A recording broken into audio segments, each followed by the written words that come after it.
Part 3 of our NFC North opponent preview is brought to you by MyBookie. It's hard to believe, but football is almost back. Sports betting is exploding in popularity, and if you want to get in on the action with a trusted company that's been in business for years, MyBookie is the place for you. With an easy, no-hassle mobile site, 24/7 customer service, and bets on every sport and prop imaginable, MyBookie provides a fun, safe betting experience. And if you deposit today, MyBookie will give you a 50% deposit bonus. That's right. You put in $100, they'll give you $50. You put in $1,000, they'll give you $500. It's just that easy. Football weekends are the best, and they are just around the corner, but they're even more thrilling when every touchdown can win you more money. So go to mybookie.ag and sign up today with promo code BEARS100. That's promo code BEARS100. At MyBookie, you play, you win, you get paid. The part 3 of the NFC North preview is also brought to you by SeatGeek. Let SeatGeek take the confusion out of your ticket buying experience. Their app scans the web for all the best deals to your favorite game, concert, or show and rates them on a scale of 0 to 10 to let you know if you're getting the best bang for your buck. So instead of shopping dozens of sites to find the best deal, let SeatGeek do the work for you. Use promo code ACAA at checkout to receive $20 off your first purchase. So what are you waiting for? That's promo code ACAA for $20 off your first purchase. SeatGeek, life's an event. We have the tickets. My guest today, as usual when it comes to the Minnesota Vikings, from SB Nation's Daily Norseman is Chris Gates. Always enjoy having him on the show. And I don't have any news or notes. I don't have an off the subject. Just one thing. I saw Spider-Man over the 4th of July holiday. Hope everybody had a good holiday. And I thought it was great. I really, really liked it. I'm a huge fan of the MCU.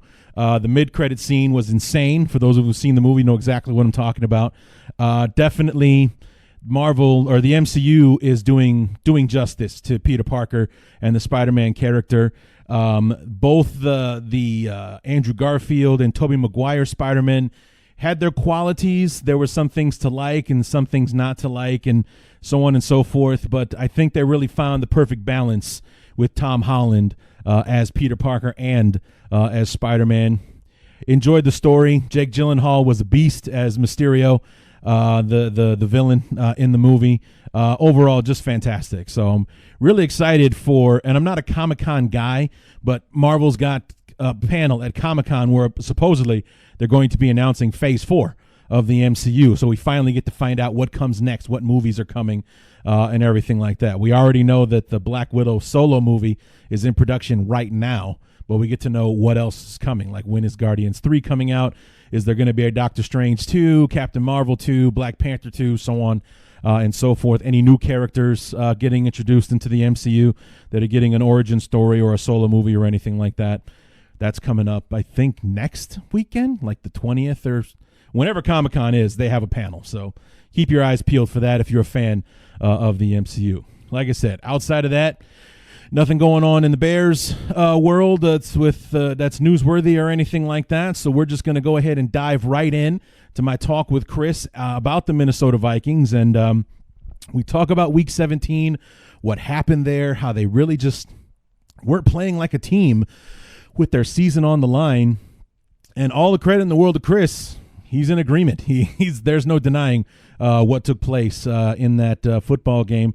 And what the Vikings did over the offseason and in the draft to improve the team, to try to be able to come back to their 2017 form where they were one game away from the Super Bowl when they lost the NFC Championship game to the eventual Super Bowl champion Eagles that year. So, can Kirk Cousins answer the call when it comes to big-time games and everything in between? We cover it all with Chris. And I just want one note about the interview. We did start having some technical difficulties about 20 or so minutes in.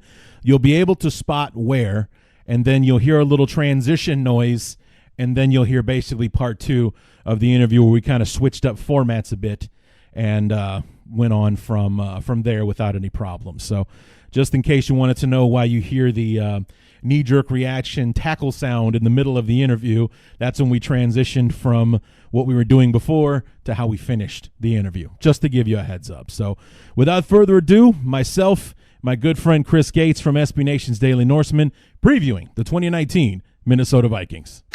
Hang up the telephone.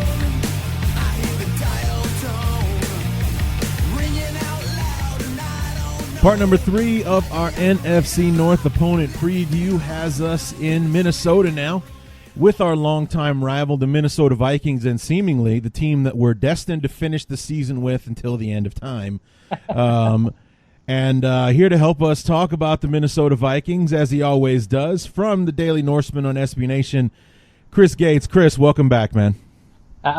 Thank you for having me, as usual, Larry. And yeah, I think the Bears-Vikings Week 17 thing is getting to the point where it needs Jim Nantz and its own theme music, because it really is starting to become a tradition like no other. Yes, indeed. I mean, at the very least, maybe the NFL could break it up and switch locations from time to time. I mean, they're at least doing that with Green Bay and Detroit. They're flip-flopping.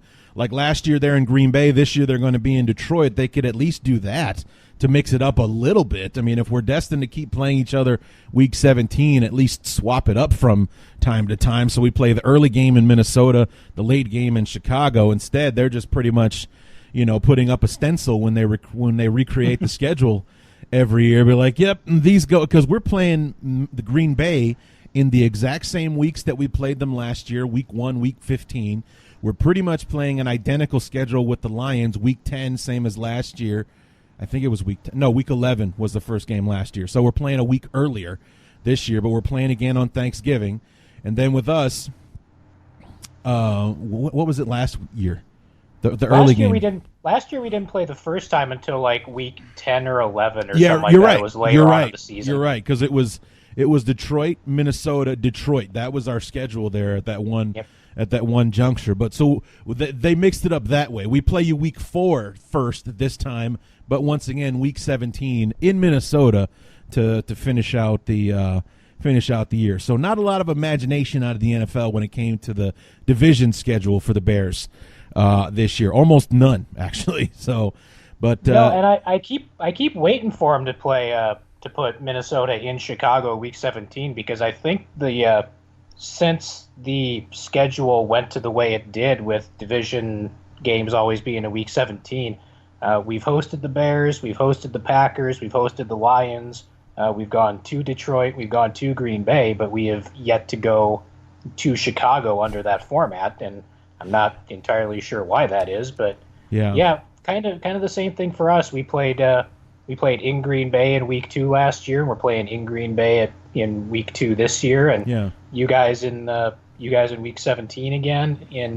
Minnesota. And yeah, I don't know what goes into making the NFL schedule, but yeah, they don't seem to mix it up as much as they, I guess, probably need to. Right. Yeah. So, but anyway, Week 17 seems like a good place to start. It's the last time that we had a chance to talk, Chris. Unfortunately, we didn't get to talk the week after for the wild card week. And what was more surprising about the fact that the Bears won the game was how they won the game Week 17. Aside from a kind of a furious run there in the third quarter, Week 17 was heavily dominated by the Bears, and I don't even think anyone, including me as a Bear fan, saw it going down the way it did Week 17. No, I certainly didn't either, because, the speculation all week was, the Bears already have the division wrapped up. How much are their starters going to play? When is Matt Nagy going to start pulling starters and that sort of thing? And, I don't know what was going through Minnesota's head going into that contest. I mean, knowing that you have to win or your season's over, and it kind of followed the pattern of the previous couple of weeks, where they basically decided to sleepwalk through the first half, or most of the first half, and even into the third quarter, and then hope they could pull it out in the second half. And you can get away with that against teams like Detroit and Miami, but not against this Bears team. And right. Yeah, it ended pretty badly, as it probably should have with the way that game went. Yeah, it was very surprising. I mean, I was not expecting that at all. For it to not be the contest that it ended up being, especially with like just looking at history. The Bears traditionally do not play well in Minnesota. We certainly don't win much in Minnesota. I think the last time we won in Minnesota was like in 2011 when the Metrodome was still standing, kind of thing. It's been a while since the Bears had won in Minnesota, and for I think the most disappointing part was like you said, they kind of sleptwalked through the first half. They kind of had that where they got kind of close in the third quarter, and then the Bears scored pretty much right away to kind of shut that down. It was almost like the Vikings thought they had extra time or something, because they didn't play like a team that was playing for their season on that day. No, they really didn't, and I said I don't understand what the thought process was. And as disappointing as the offense was in that game, because the offensive line was disappointing all year, and even at the end of the game when the Bears were putting backups in there, the Vikings offensive line were just getting worked by the Bears backups, which was bad. But the Vikings scored their touchdown to get to within 3 points, and they kicked the ball back off to the Bears again, and they went out there, and for the season they were the best third down defense in the NFL. And on that drive that came after the touchdown, they just couldn't get a stop. They couldn't get off the field. I think the Bears converted something like 5 third downs in that drive. And like I said, we expected the offense to sputter at times, but you really don't expect that from this defense, and that was probably the most disappointing aspect of the entire thing, to be honest. I bet. And like I said, it was very surprising for the game to turn out the way it did. And then, like you said, when Nagy finally did pull the starters, our second teamers, our third team guys were teeing off on your starting offensive line there in the last 5 or 6 minutes of the game. It's like, wow, what happened today? It was like, I'm glad that we won the game, and that's great and everything. We got the sweep. We're 5-1 in the division, and I was almost disappointed in you guys. I really thought it was going to be like, this is what Goodell wanted everybody finishing with division games. This is what that was for, and it wasn't that at all. I was very shocked about how it all went down. Oh, believe me, I think we all pretty much were as well. But that's just the way things go in the NFL, I guess, sometimes. Yeah. I don't know if there was a lack of preparation or what the case might have been, but that team was playing for their season in that game, and they just didn't look like they were up to it for whatever reason. Did Zimmer have an explanation for what happened? Was he giving all credit to the Bears? Was he saying this was my fault or anything like that afterwards? I can't remember what Zimmer said after the game. I mean, obviously he said that they didn't play well enough to win, but I think he did give a fair amount of credit to the Bears. But I would have to go back and dig up the quotes to see exactly what he said about that one. So the season, unfortunately, comes to an end, and unfortunately, not playing you meant we had to play the Eagles, and we all know how that worked out, and we won't talk about that right now. We've got plenty of. It's been 7 months and we're still talking about it, kind of thing. So I think we'll avoid that for now. The Vikings move into the off season, and it wasn't a very busy one for you guys. You re-signed Anthony Barr, you re-signed Brent Jones, and then you bring in was it Shamar Stephen from a defensive tackle from Seattle, and then you signed some guards, Josh Klein from Tennessee and Dakota Dozier from the Jets. But I think the headlines for the Vikings are who they let go. There was kind of like Andrew Sendejo is gone, George Ayoka is gone, Mike Remmers, Latavius Murray, Nick Easton, Sheldon Richardson. So a lot of changes in the trenches on the offensive line, defensive line. There was that the main focus of the offseason for the Vikings this year? I think the big focus has been rebuilding the offensive line, because I think that's been the focus for this team every year for the last 5 years, and it hasn't gotten done. But, I mean, the writing was pretty much on the wall for Remmers and Compton, because, Remmers they could let go without taking a huge hit, and moving him from tackle to guard was never a move that I was a fan of, and it wound up going poorly, and so he was out the door. Richardson is probably going to be a significant loss, depending on what the Vikings do at the 3 technique spot. That's going to be the only opening for a starter on the defense, because they did manage to pretty much keep everybody else. But I guess the big signing of the offseason was Klein, who, depending on who you ask, is either an upgrade or kind of level with what we saw last year. But yeah, the Vikings knew when they signed Kirk Cousins to that big contract that they were probably going to have a couple of years where they weren't going to be terribly active in free agency. Right. And we saw that this year. I mean, even retaining Barr was a huge surprise because, everyone had said that he was signed and delivered to New York. And right. He decided, no, never mind. He probably took one good look at the Jets and he was like, nah, I don't want to be part of this. And I think he took less money to come back to Minnesota, but I mean, that was the big surprise, I think, for pretty much everyone.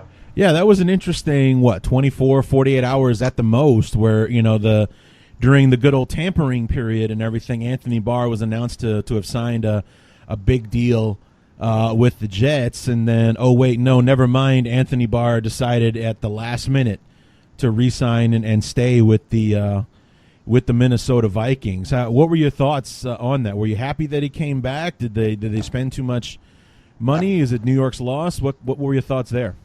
I was pretty happy that he came back because, people, say they look at his numbers and they say he might have had a down year or whatnot, but he's one of the guys in Zimmer's defense who, they can move around and do different things with, and that kind of allows the rest of the defense to do what they need to do because, with his speed and his ability to get after the quarterback and even to drop into coverage, he's one of the guys that offensive coordinators need to account for all the time. And if he had wound up leaving, I'm not exactly sure who they would have tried to replace him with, but whoever would have been the replacement probably would have been a significant downgrade. So, yeah, it was good for him to come back, at least as far as the scheme on defense goes, I think. You think it would have altered your draft strategy if you had no Anthony Barr? I think they still would have gone after an offensive lineman early on, but then in the second round they might have shifted focus to that outside linebacker spot rather than looking tight end in the second round. But it might have changed things a little bit, but I don't think it would have altered the first round pick too much because I don't think there was anyone at the Viking spot at 18 that wound up that could have fallen to that spot that would have wound up being able to replace Barr adequately. Yeah, the only guy that comes to mind, but I'm not sure if he's a scheme fit for you guys, was Montez Sweat. He was still there at 18, but I don't know if he'd be a stand-up outside linebacker or if a defensive end, which you guys don't need. No, and he still had the things with his medical issues, and I don't think the Vikings were going to be inclined to take him. I know his athletic profile was off the charts and whatnot, but I don't know. I mean, I'm sure they could have found a use for him in the Vikings defense, and he could have made an impact straight away. But with the issues that had been talked about, I don't know if the Vikings would have been inclined to take him at that spot. So you guys did make some changes in the coaching staff. I know you changed offensive coordinators like mid-season and things like that. Did that OC stay, or do you have a new one now? They dumped John DeFilippo in. It was late in the season. It was it was before the Week 15 game, and replaced him with Kevin Stefanski, who's Stefanski's interesting. He was on Brad Childress's coaching staff, and then he was on Leslie Frazier's coaching staff, and now he's on Mike Zimmer's coaching staff. So he's been with the Vikings for a long time. I think he's coached just about every position on the offense. And now he's going to get the shot to be the full-time offensive coordinator. The more interesting thing is that they brought in Gary Kubiak to be I guess it's a consultant or whatever his title might be.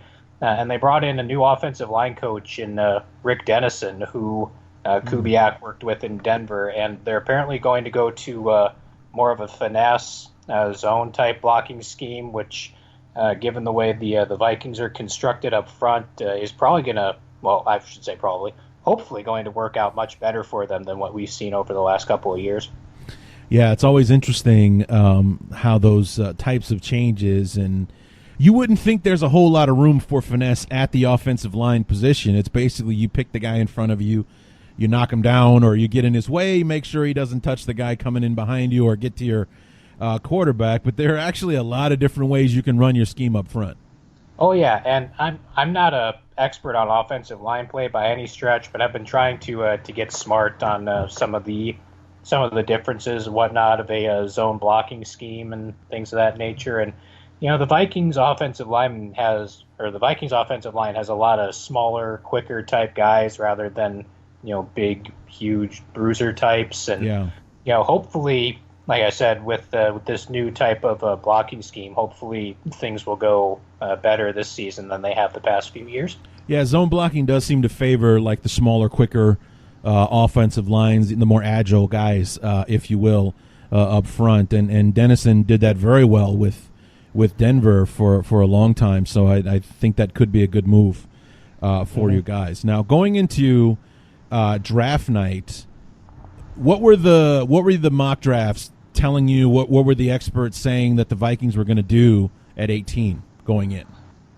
Well, it was interesting because leading up to the draft, we put a weekly mock draft database together, and we have 100 mock drafts from across the internet the week of the draft, and just kind of looking around, seeing what the experts are going to do, try to give some other folks some exposure, whatnot. And I think the percentage of mock drafts that had the Vikings taking an offensive lineman in the first round was either in the high 80s or the low 90s. So I think the consensus was pretty much that the Vikings were going offensive line in the first round. Going offensive line, I believe, had them taking defensive tackles or things of that nature. But yeah, I think pretty much everyone in Vikings fandom was locked onto this team taking an offensive lineman in the first round, even though it's not something they've done a lot of in recent years. Right, but was it the guy that you ended up going with, Garrett Bradbury from NC State, or was there someone else that the mock draft and or experts favored besides the guy that you ended up picking? Bradbury actually did wind up being the consensus top overall guy in the last installment of the database. I believe he got about 32 or 33% of the selections. Some of the other names that were mentioned, guys like Cody Ford, Jonah Williams, but thankfully we dodged that bullet, at least for this season as far as Williams is concerned. But after his combine, I think Bradbury just kind of slowly started gaining momentum, and he played well enough where the Vikings decided to make him the 18th overall pick. All right, so we go with the offensive linemen, and those O-line picks always provide me with my favorite moment in the NFL draft, and that would be the moment where like the team announces their pick, and that's when the cameras go right to a fan of the team that's making the pick. They announce the pick, and it is clear on the fan's face they have no idea who that is. They don't have a clue. Garrett Bradbury, not exactly a household name, but he's the crown jewel of your draft class. He's your number one pick, and you just see the look on their face like, yay, we picked a guy. Woohoo. Like, who is that? I have no idea who that is. That kind of thing. I always love that moment. It always makes me laugh. You just see that blank look come across their face like, are we happy about this? We made a pick. Hooray. That kind of thing. I always love to see that. So it's always entertaining to see those moments to make this choice. It's clear that fan has no idea who that person is. They can't wait for the camera to cut away so they can Google that person's name and find out who the hell that person is that they just selected. So, technical difficulties aside, Chris, we're back to talk about the rest of your draft. Garrett Bradbury, your first-round pick. Not exactly a name that strikes fear in the hearts of anybody, but he's – actually, I got a question before we move on with the rest of the draft. I've got Bradbury just listed as an offensive lineman, as an OL, not a tackle, not a guard, a center. Where do you think Bradbury's going to fit in the offensive line? Well, they've already made the announcement, I think, that Bradbury is going to be the starter at center. Okay. this year. They're gonna push Elflein over to guard. Elflein played guard at Ohio State and was an All-American there before they moved him to center. So yeah, it sounds like Bradbury is definitely going to be the starter at center, barring some sort of injury issue. All right, so then we move on to day 2. The Vikings' next pick, 50th overall, a second-round pick going with Irv Smith, the tight end out of Alabama. Now, was this before or after it was finally settled that Rudolph was coming back? There was rumors all through draft weekend that Rudolph was going to get traded to someone. Obviously, the Patriots were the big name that came up. But, Rudolph at the time was in the last year of his contract anyway, and so they didn't have anything to back him up with. So, this was before anything was really officially decided with Rudolph, like before his extension or any of that sort of thing. And I think the Vikings are looking to use more multiple tight end sets anyway. Mm-hmm. So. The Smith pick kind of made sense there, regardless, I think. Yeah, so it was either insurance in case he goes, or we're adding quality depth and a number 2 guy that will probably see a lot of the field. Yeah, and he's probably eventually going to be the number 1 guy in this offense. I mean, Rudolph's not getting any younger, right? Obviously, but I think the offense the Vikings are going to want to run is going to have a lot more multiple tight end looks. And Irv Smith is the kind of guy. Rudolph isn't really going to stretch the field down the middle or anything, but Smith has more of that capability than Rudolph does, and I think he's going to be a pretty solid complement in that regard. All right, so then we go to the third round, and the third round was the round of running backs. I mean, that's where the Rams got a guy, the Bears got theirs, Buffalo drafted a running back in the third round. I'm sure there was another team or two in there, and then with probably one of the last picks in the third round, you guys take Alexander Madison from Boise State there. Is this a Latavius Murray replacement, or is that going to be up to somebody else? I think that's the reason the Vikings took a guy like Madison, is to be more of the goal line type of guy, short yardage type of back. Obviously, the hope that Dalvin Cook can actually stay healthy this season, which is something he hasn't managed to do over his first 2 years. And if he does stay healthy, he's going to see the lion's share of the snaps. But, I think Madison is more of the short yardage, bruiser type running back that can get a yard or two when you need it and be used out on the goal line as well. So, I think that's where he fits in with Minnesota's offense right now. And then day 3 of the draft for the Vikings could be categorized, I think, generously as busy. You had 9 picks on day 3. 1 pick in the 4th round, but you had 4 in the 6th and 4 in the 7th. For starters, where did all of these picks come from? They come from Rick Spielman's addiction to 6th and 7th round picks, basically. What happened? Well, they started out by trading down either 3 or 4 times in the 3rd round because they were initially picking in the middle of the 3rd round, and they traded down a bunch of times and wound up with the last pick in round 3, and they got a bunch of extra picks as a result of that.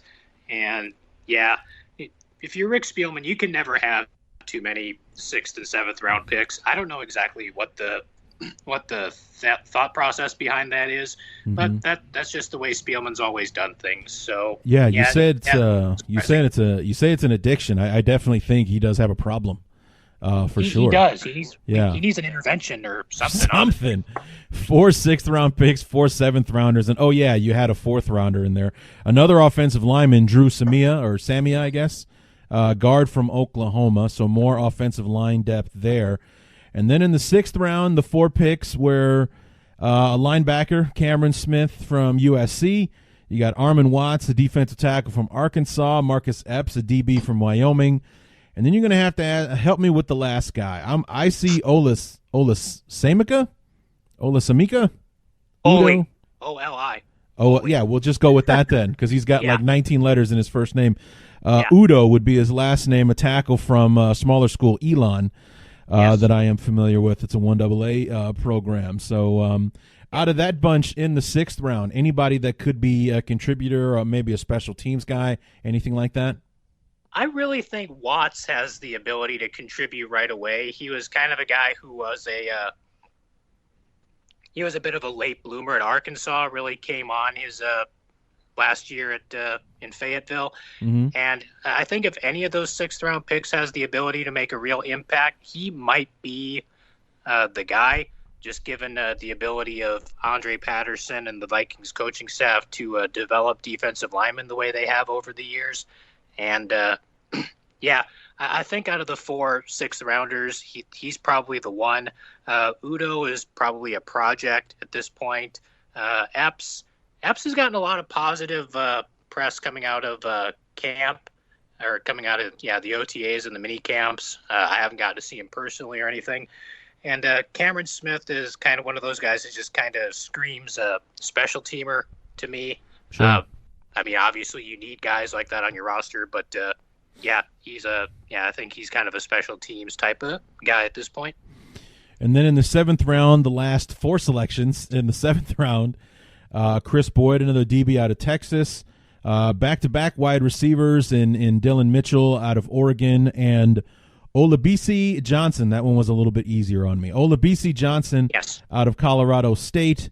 And then sticking with the Mountain West Conference there at the end, you drafted a long snapper, which you don't see very often, Austin Cutting out of Air Force to round out the 7th round. Are the Vikings in need of a long snapper? Is that why we drafted one?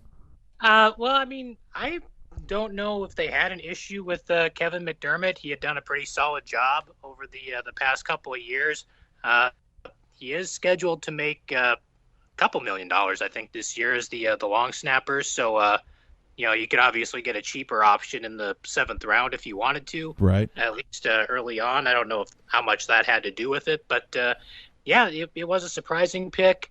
I was sad that Rich Eisen didn't go crazy over that selection the way he does over kickers and punters, because I guess long snappers aren't people. I guess not, and I take offense as a former long snapper. I take offense to that we don't get to be people along with kickers and punters. I am insulted by that.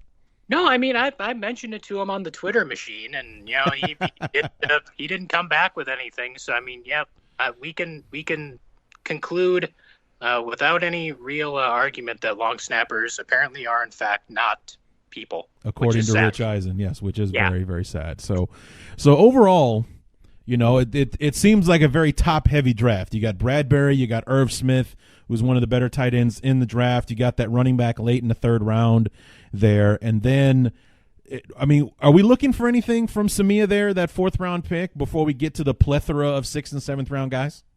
I think Samia is going to have a shot to at least push Josh Klein for a starting spot at guard. If not, he's going to provide some pretty quality depth. I think he's a guy that people were surprised was available at that spot. I think most people expected him to go on day 2. And that was one of the few trades up the Vikings actually made, as opposed to continuously trading down. They did move up to get him, if I remember correctly. So, yeah, I think they're expecting something out of Samia to be at least depth, if nothing else. But, the quality at the top of the draft was pretty good, I thought. So that was the thing that the Vikings have actually done really well over the last several years, is that they've hit more than they've missed with their top picks, their 1st round pick, their 2nd round pick, and where the Bears are just the opposite. Maybe every once in a while we'll hit on a 1st rounder. Where we find success is in day 2, day 3. Like we've had 3-4 years in a row where a 5th or 4th round pick has Tariq Cohen and Eddie Jackson both made All-Pro last year. Bilal Nichols was a 5th round pick. Jordan Howard was a 5th round pick. We've been pretty good at hitting on those picks. You think that's what Rick Spielman is looking to do here with the 8 picks he had in the last 2 rounds? I mean, I'm sure he probably was. I mean, there's a lot of quality to be had late in the draft still. And the Vikings, I don't know if they really have a lot of available spots on the 53-man roster at this point. So, I mean, you could just as well take some flyers on some guys that you think have some talent toward the end. rather than trying to fight people in undrafted free agency and whatnot. If there's guys that you're really focused on, and I think that that's a part of what Spielman's trying to do, because they have had some success with lower round guys as well. If you look at players like Stephen Weatherly, obviously Stephon Diggs, and players like that, David Morgan even. But yeah, I mean, I'm not entirely sure why Spielman likes having as many late round picks as he does, but that probably has at least a little bit to do with it, if nothing else. Sure. Did you guys make any moves in undrafted? I know everybody signs a few guys, but you had 12 draft choices. Did you? How many undrafted guys did you get? I think there were about a dozen. I don't have the whole list in front of me. The big name that the Vikings signed in undrafted free agency was Jake Browning, the quarterback out of Washington. Okay. Browning had an amazing sophomore year where he threw for 40-some-odd touchdowns and finished like 5th in the Heisman Trophy voting as a sophomore. And then his junior and senior years, he was nowhere near as good as he was in that season. But, he's probably the highest profile undrafted free agent the Vikings brought in. And, I don't know if they want to keep him around on the practice squad, or if they think he has a chance to be the third string guy, or whatever the case may be. But outside of him, I don't think there were a whole lot of remarkable undrafted free agents brought in by the Vikings this time around. Right. Now the Bears went heavy on undrafted free agents because we only had 5 draft choices this year, so we signed 21 undrafted free agents. I think 1 or 2 that we let go, one of which was replaced by E.J. Clemmings or T.J. Clemmings. He's going to be a camp body apparently. See if he's got any juice left in that old offensive line body of his. So we'll see what if anything we can get out of him, other than maybe somebody taking up some space on the roster to give us 90 guys to go to camp with. So. But we'll see. So we're done with the draft. We've had a very busy draft day, or at least the draft Saturday. Anyway, 9 picks on the last day of the draft. That's more than most teams have. Most teams don't have 9 picks. You had it on day 3, which is interesting. So we move into now. We're heading towards 2019 now. And what are some of the storylines that we should keep an eye on when it comes to the Vikings heading into the season? Well, obviously the big one is going to be how Kirk Cousins handles year 2 in Minnesota. Obviously he had the stats last year. He threw 30 touchdown passes, which I believe was a career high. But, we saw it too often in big games. We saw it in that Week 17 game against the Bears. Yeah. Saw it when the Vikings went out to Seattle on a Monday night. Yeah. That, he just had really bad games at the worst possible times, and the offensive line has a lot to do with that. But he is going to need to step up and make some plays when the team needs them this year, because with the rest of the talent on this team, there's no reason for this team to miss the postseason again. And I think that in a scheme that he's going to be more comfortable with, I'm hoping that we're going to see a lot better production from him, particularly in close and late game type situations. That's probably the big one, along with how the offensive line develops, which, as I've said, has been an ongoing storyline for this team for what seems like forever. Sure. And to talk about Cousins, I mean, that was kind of something that was a stigma for him in Washington, but in his defense, he wasn't playing on the best teams in Washington. Coming to Minnesota with the team that you guys had in 2017, it was supposed to be a plug and play, just throw them in there and we're off to the races kind of thing. And then, like you said, had trouble coming up in those big games, that Sunday night game in Chicago, the game in Seattle that you talked about, and then obviously Week 17 with the season on the line didn't do much to help you guys out there either. Is that something that Minnesota fans are wary of at this point? I mean, what's the support for Kirk Cousins like after year 1? I mean, I think they kind of have to be. Obviously it's something that we've seen actually firsthand now, rather than, just hearing it from bitter, disgruntled Washington fans who were basically, yeah, we're glad he's gone. He sucked, Right. that kind of thing. But yeah, I think it's something the Vikings fans are more wary of than they were. And it's not like he did that all the time last year. I mean, he had the nice comeback in Green Bay in a game that the Vikings should have won.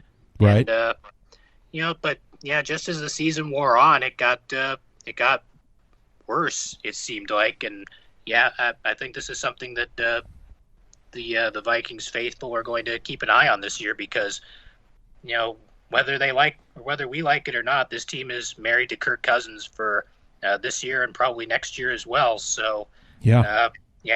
here's hoping he can take the next step forward and make that contract a little more justifiable.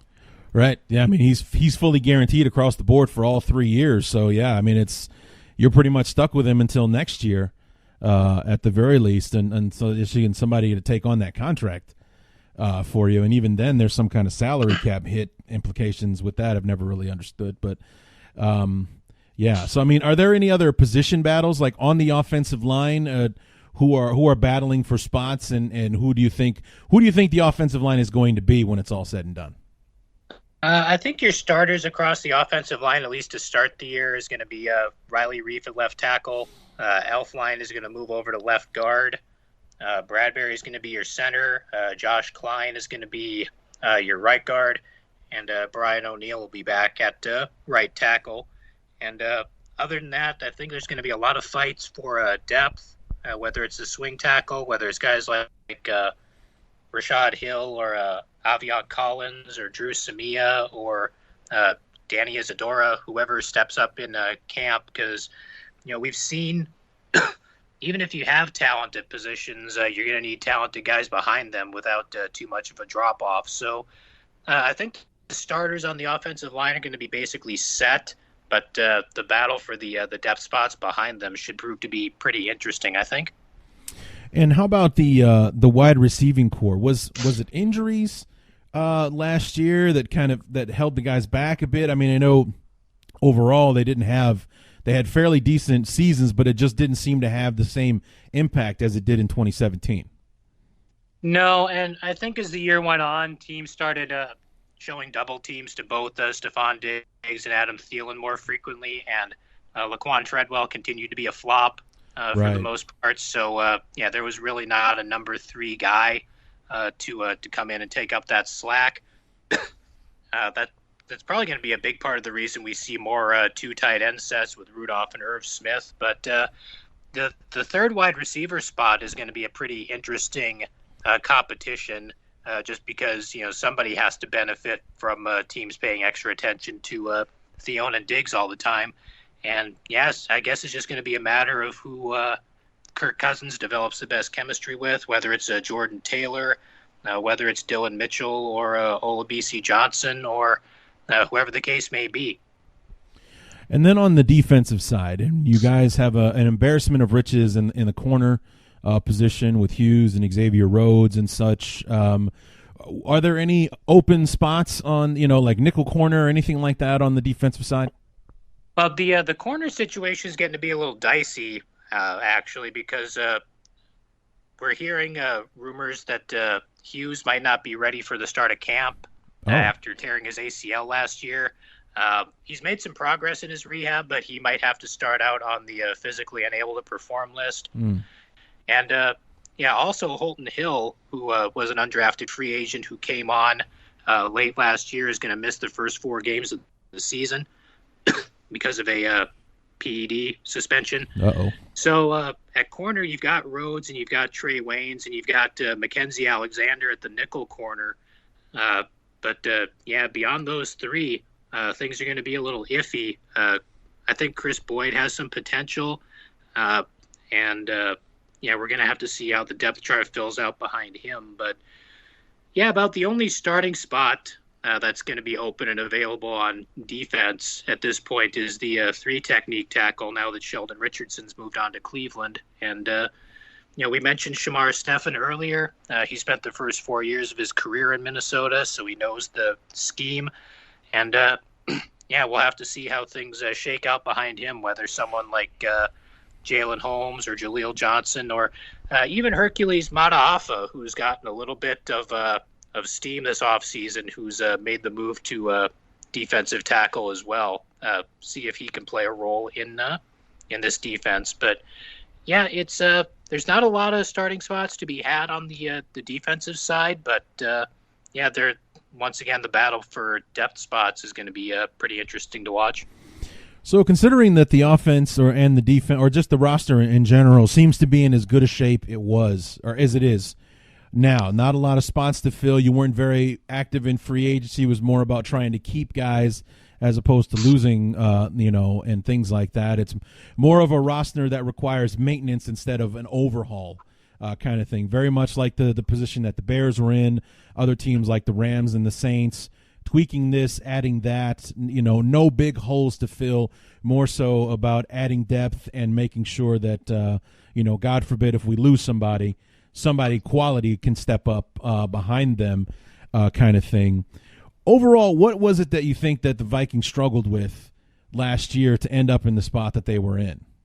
I think, once again, more so than anything else, it goes back to just how bad the offensive line was last year. I mean, the running game was basically non-existent. And, I mean, some of that owes to Dalvin Cook being injured, but for the most part, the run blocking just was not very good. And I believe Pro Football Focus said that they gave up more quarterback pressures than any team in the league, which is never a category you want to lead the league in. Right. And, hopefully, I think that's the biggest part of what happened last year. I mean, there wasn't a lot of change on the offensive line from the year before to last year, but the difference was, we had a quarterback in Case Keenum who could show a little bit of escapability and kind of, extend plays and whatnot. And Cousins, for all his talents and all his abilities, is not that kind of quarterback. And they didn't really do anything to fix the situation going into last season. And I think that's why their primary focus was on that area this past offseason in the draft and whatnot. Sure. So brief look at the schedule before we let you go, Chris. And it looks like your big games, if you will, are more so in the second half of the year. You start at home with the Falcons. You're at Green Bay, which is a revenge game for both of you because neither of you won Week 2 in Green Bay last year. You're home for the Raiders, then at Chicago for that early date, Week 4, against the Bears. Then at the Giants, home for the Eagles, which would be a bigger game for you. At Detroit, and then Thursday night against the Redskins. So there's your first national TV game of the year. It's it's actually in Minnesota. So I was going to say it's a return home for Kirk Cousins, but it's in Minnesota. But that's a Thursday night game at Kansas City. After that, at the Cowboys for Sunday Night Football, another big game for you. And then home for the Broncos before a Week 12 bye. So a late bye for the Vikings this year. Yep. Yeah, I think it's always nice to have the late bye. I hate having the bye early in the season, like Week 5 or Week 6, because you go into that home stretch, you don't really get a lot of a break. Last year, the bye was right in the middle of the season, which was also nice. But yeah, I do like the idea of the late bye for this team, especially being the veteran club that they are. And then off the bye, you're at Seattle for Monday night, so another revenge game there. You lost a big game in Seattle last year. Home for the Lions at the Chargers on Sunday Night Football, then home for Green Bay on Monday night, so some 3 almost back-to-back big games. And then, surprise, surprise, Week 17, home for the Chicago Bears. Stop me if you heard that one before. So 4th year in a row, 5th time in the last 6 years, we're ending it in Minnesota against the Bears. So like you and I were talking about at the top of the show, not of a lot of imagination with the NFL as far as the schedule is concerned, but 2 very big games for the Vikings at the end, especially if you guys are in the running for it. 3 out of the last 4 are division games. Home for the Lions, and they're all home games too. Home for the Lions, home for the Packers, home for the Bears to finish out the year. So that's December's going to be a big month for the Vikings this year. It certainly is. Yeah, we get all the divisional road games out of the way by, I believe it's either Week 7 or Week 8. Yeah, I think it's Week 7 because I think we play the Lions in Detroit in Week 7, and Yeah, so that stacks up nicely for us, and that's been Cousins' other kind of bugaboo, I guess, is that he hasn't done great in primetime games. He did play well in the Sunday nighter against Green Bay at home last year, but yeah, all the other primetime games he looked pretty bad, and so the National Football League decided to give us 5 primetime games this year, which was nice of them. So. Right. Yeah, I hope that's just one more thing that needs to be overcome, and hopefully he can make that happen.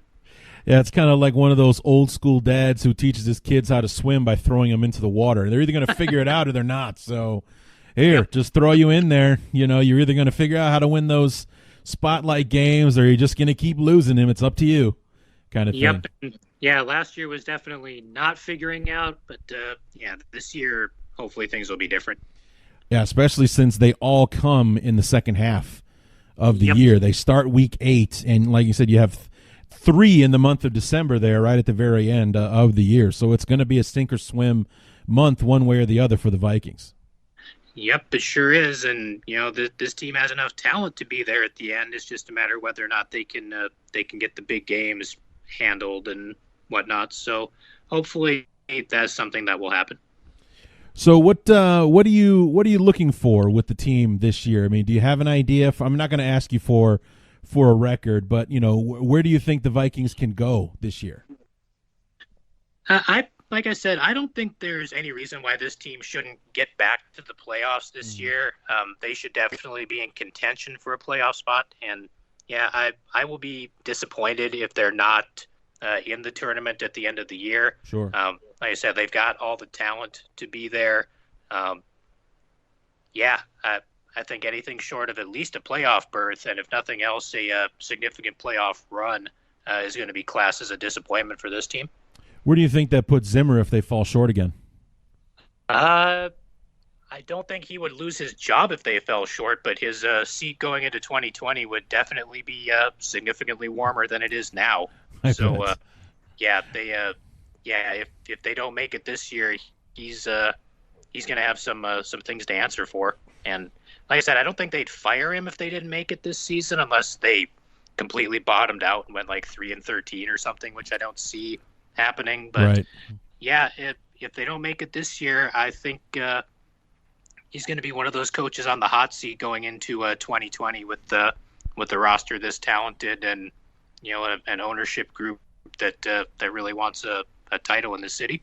Sure. So, yeah, I mean, the Vikings are definitely going to be a team to watch. I mean, this is the NFC that we're talking about, and that sends a different team to the Super Bowl pretty much every single year. And so it's a wide open race pretty much for anyone. If you can put it together, it's yours. It's not like the AFC where it's the same 2 or 3 teams every single year. So I mean, it's always an open race in the NFC. So I don't have any issues, making the Vikings a playoff team as well. I'm with you on that one. I think they'll be one of the 6 at the end of the year, and trying to figure out how to win some January games this time around. So I would not be shocked at all to be talking about a playoff game for Minnesota this year. No, it certainly would be nice if it happened, because we got that big disappointment at the end of last year, and there's a lot of guys on this team that got a taste of it in 2017 when they came close, and they're all going to want to get back there, and hopefully that'll be enough to propel this team back into the postseason and hopefully onto a significant run there.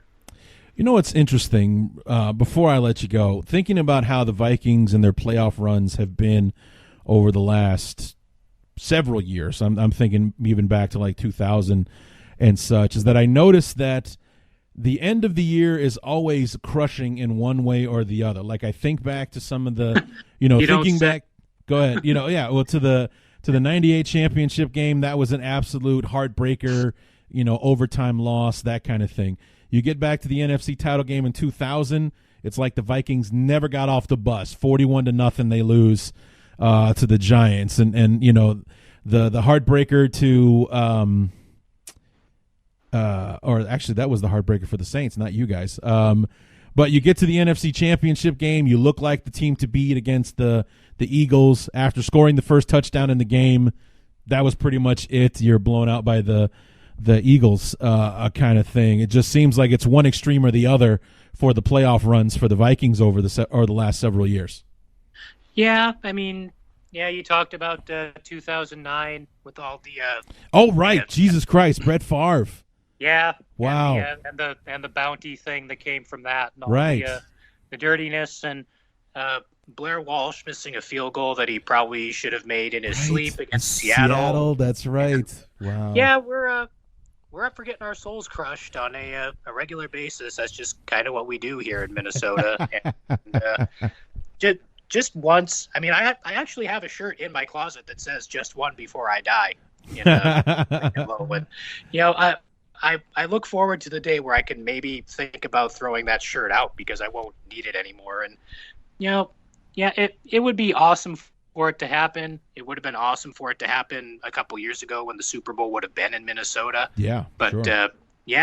We're that's, like I said, that's just kind of what we do. We just get our souls ripped out on a regular basis, and every year we keep coming back and asking for more. I don't know if that says more about the team or more about us. Well, isn't that the what they say, that's the definition of insanity? It sure is. And doing the same thing over and over again, expecting a different result. Yeah, and by that standard, nobody is more insane than we are, I guess. Well, the Bear fans are giving you a run for your money, that's for sure. We keep coming back, but we'll see how the year shapes out for both our squads. We get to talk early. Week 4, we'll have you back on to preview that first month and see how our teams are going to wrap up the month of September. And then, as usual, we'll have a date around Christmas time to talk about Week 17 and where our teams are at and how important that Week 17 game may or may not be that we're engaging in at the end of the season. But where can we keep up with you in the meantime, Chris? We've got all our stuff at dailynorseman.com. Twitter handle, as usual, is at Daily Norseman. And, we're getting ready for camp, and we're going to start pushing out a lot more stuff here going forward. So, it should be pretty exciting.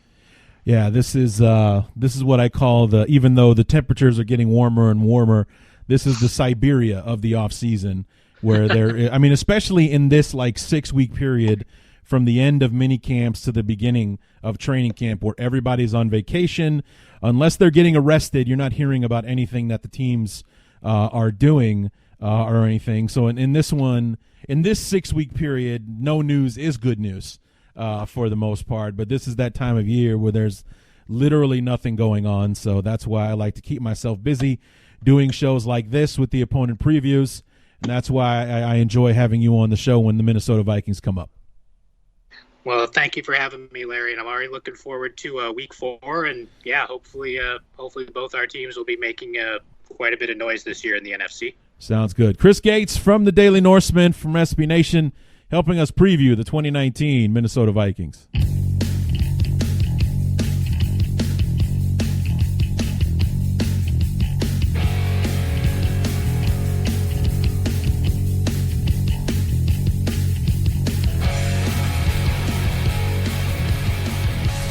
Remember, guys, Bears100 is the promo code to get your 50% deposit bonus at MyBookie.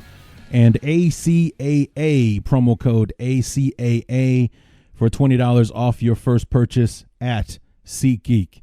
Want to thank Chris Gates for coming back onto the show once again, and him and Jeremy and Evan Western, my respective Vikings, Packers, and Lions guys have been guests since the first year that I started doing. They've been back every year, and I enjoy talking to them every time. I really do. And so as long as I can keep getting them to come back, they will be the people that we speak to in regards to our NFC North brethren. And speaking of which, Lauren Cox has been a good friend of the show since, I think, 2016. Will be back with us later this week to help preview our beloved Chicago Bears, because we've come to the end of the road of our 14-show series that is the 2019 opponent preview series. I've had a blast doing this, as I'm sure you've heard me say in the other 12 episodes, including this one, number 13. Next one will be the 14th and final, where Lauren and I will do a deep dive on our beloved Chicago Bears, talk about the offseason, the moves that were made, including the hiring of Chuck Pagano, losing Vic Fangio, Bryce Callahan, Adrian Amos, Buster Skrine, Cordero Patterson, so on and so forth, and everything in between. The draft, looking ahead to 2019, we'll cover it all. So I hope that you will join us for that one. That episode will drop on Friday for sure. So be on the lookout for that. And we'll wrap this opponent preview series up for 2019 and get ready for the preseason and everything. But don't forget, we have our little interview series before the preseason gets underway. First up on Tuesday, Adam Rank from NFL Network will be joining us. We'll be talking about everything about the Bears and fantasy football, and talk about his upcoming show in the Chicago area. That's happening on the 21st. I still haven't gotten the details. I should email him about that. I'll have more information for you guys on Friday when I talk to Lauren about what the show is, where you can get it, and tickets, and so on and so forth if you're interested. But he will be on the show next Tuesday to talk about, everything. We'll talk about Adam Rank and how he got to where he is with the NFL Network, and what's the deal? Because I got in touch with Adam through another show on the Armchair Network, which was a Los Angeles Angels podcast. So it turns out Adam Rank is a Angels fan. So is he an LA guy that grew up as a Bears fan, or is he a Chicago guy that somehow became an Angels fan? We'll get to the bottom of that and everything else in between with Adam Rank. Then Coach Don Patterson, the head coach at Western Illinois when I was there, who also happened to be on the same coaching staff at the University of Buffalo that was coaching Khalil Mack. He'll share some stories about Khalil and also talk about his amazing career as an assistant to Hayden Fry in Iowa, his time as a head coach at Western Illinois, and the players that he came across there as well, and everything else that we can cover there. I'm really looking forward to having Coach P on the show and digging into that with them. Then Carolina Teague from ESPN in San Antonio is going to be on the show, a Chicago girl working down there in Texas. And then Emory Moorhead will be on the week of training camp to talk about training camp and what it was like and how he prepared for it, what players go through today to get ready, and obviously the vast difference between the generations. 30 years ago when Emory was a player, there was a lot more into training camp than there is today, and it's documented and legal and all that kind of stuff that hitting is a bare minimum, trying to preserve these players' bodies for the regular season so they don't get too beat up during preseason and to get ready for the regular season and such. So we'll talk about all that and everything else. So Adam Rank, Carolina Teague, Coach Patterson, Emory Moorhead, those will be the last four shows before we head into the preseason. And I'm pretty sure I've got it timed out just right that the Carolina Teague episode will be coming out, and then the following week will be our first review episode of the year as we talk about the Bears and the Panthers week 1 in the preseason. So I think I'm timing them out just right. Instead of having 2 episodes a week, I think we're going to do 1 episode a week between now and then that fourth and final episode will come out the week before the preseason games. Then we'll do like 1 a week for the preseason reviews, and then bam, 2 shows a week in the regular season, a preview and a review as we barrel into this 2019 season that I have been looking forward to since before 2018 started. I've had a feeling, you guys know, I've said this several times, I had a feeling about 2019 since before the 2018 season started, and I am so excited, so anxious, and a little afraid to find out if I'm right about it, because I don't want to be wrong. I don't want to have been waiting for 2019 only to watch this team go 6-10 or something like that. So we know that's not going to happen. This is going to be an awesome football team, and unless something catastrophic happens, we're going to be one of the best teams in the NFL and have a lot to say about how the 2019 season turns out. Hopefully the road to Miami has to go through Chicago, and the Bears redeem themselves in their last trip to the Hard Rock Cafe Bowl or whatever the hell they're calling that place down It used to be Joe Robbie when I was a kid, but who knows what they're calling it now. The stadium where the Dolphins play is hosting the Super Bowl this year. The last time the Bears went down there for a Super Bowl, they lost to the Colts. So hopefully we'll redeem ourselves and reclaim the NFL championship, a.k.a. the Super Bowl crown, the Lombardi Trophy, bringing it back home to Hallis Hall in Lake Forest in Chicago. Loving it. So anyway, come on back Friday. Lauren Cox and myself break down our beloved 2019 Chicago Bears, what they could be, what they will be, what we want them to be, and everything in between. So until then, my name is Larry D, and this has been Bears Talk Underground.